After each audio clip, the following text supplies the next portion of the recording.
Hey guys, Carmela at your screen. I'm here today to share my very first content, which is the video tutorial.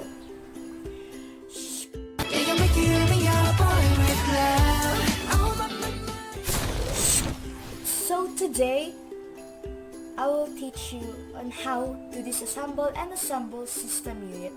So without further ado, let's get started. To give you a short montage of my system unit.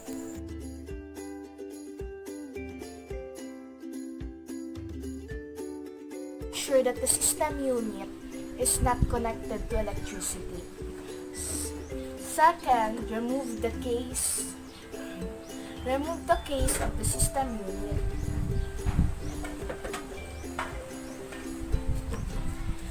You will need a screwdriver to remove the parts or disassemble the parts of the system unit.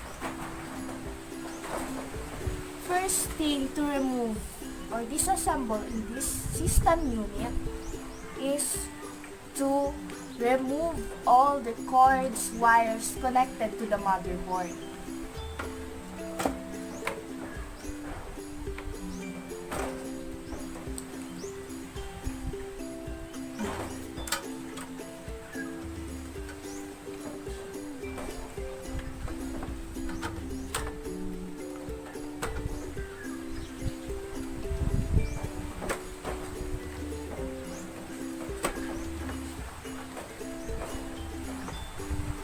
This is the IDE cable, SATA cable,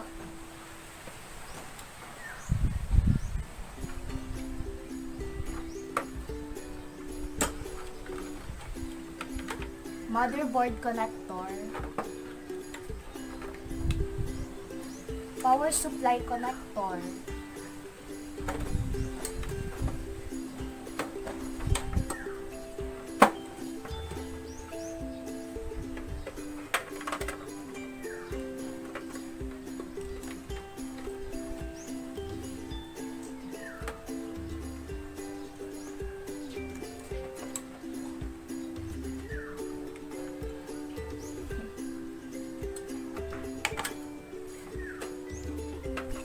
After you remove all the wires connected to the motherboard, unscrew the power supply.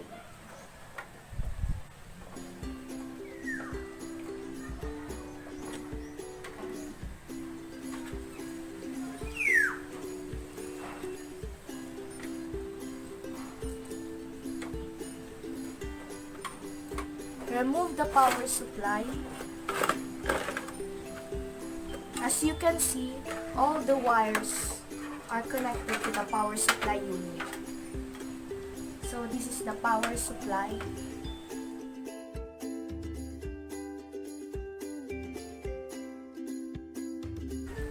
Remove the motherboard.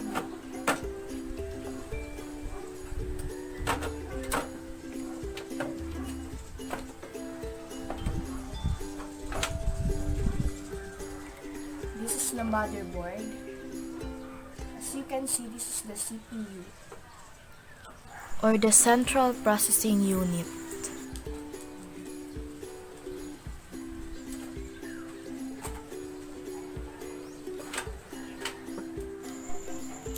Remove the CD or DVD-ROM. So this is what CD or DVD-ROM looks like. So there's nothing left in the system unit. We will now assemble it. The parts of the system unit.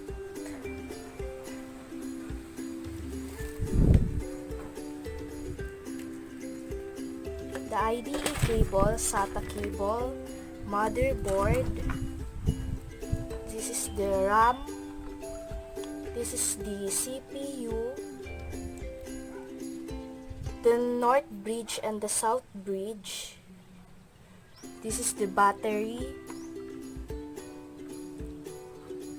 This is the SATA outlet, SATA socket. This is a socket of SATA.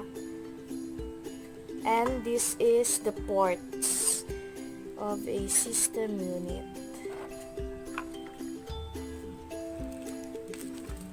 This is the DVD, and CD-ROM. This is the power supply unit and all the connectors. Wire. First, put the CD or DVD-ROM.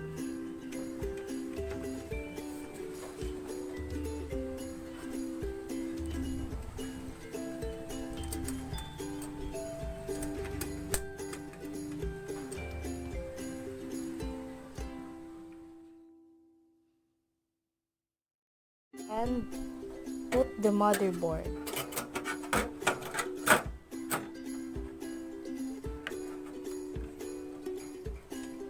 Make sure it is properly aligned.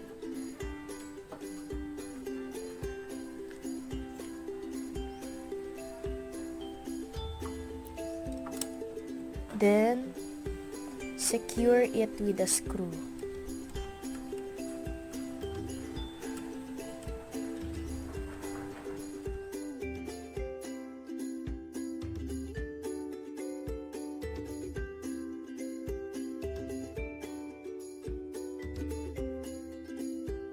Last to put is the power supply unit.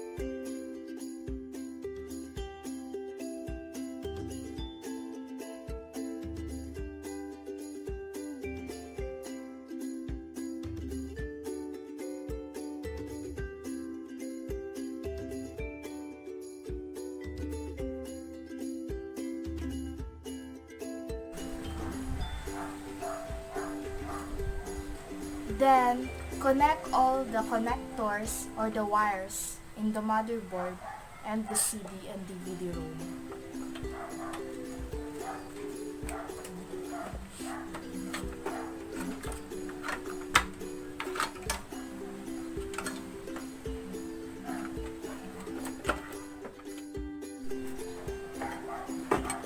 Motherboard connector.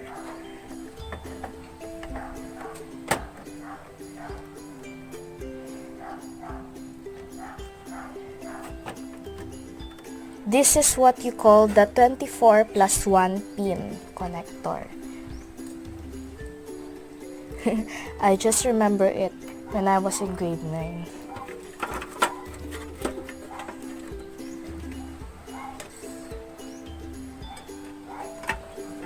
This is the power supply connector. We'll connect it.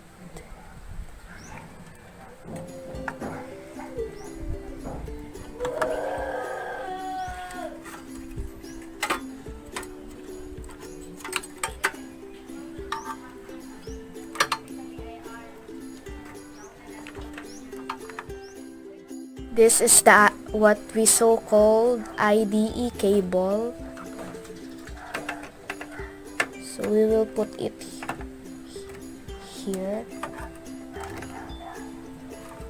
This is the SATA cable.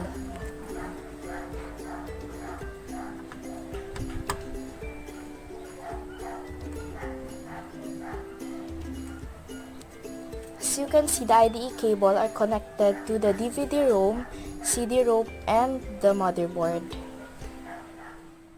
We put the system unit cover.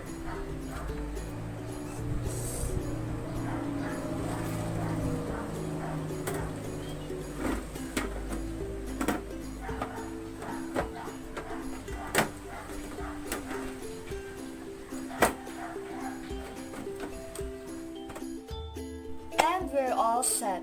That's it, guys. If you have questions, please comment down below. Thanks for watching. Bye. Thanks for watching. Don't forget to like, share, and subscribe.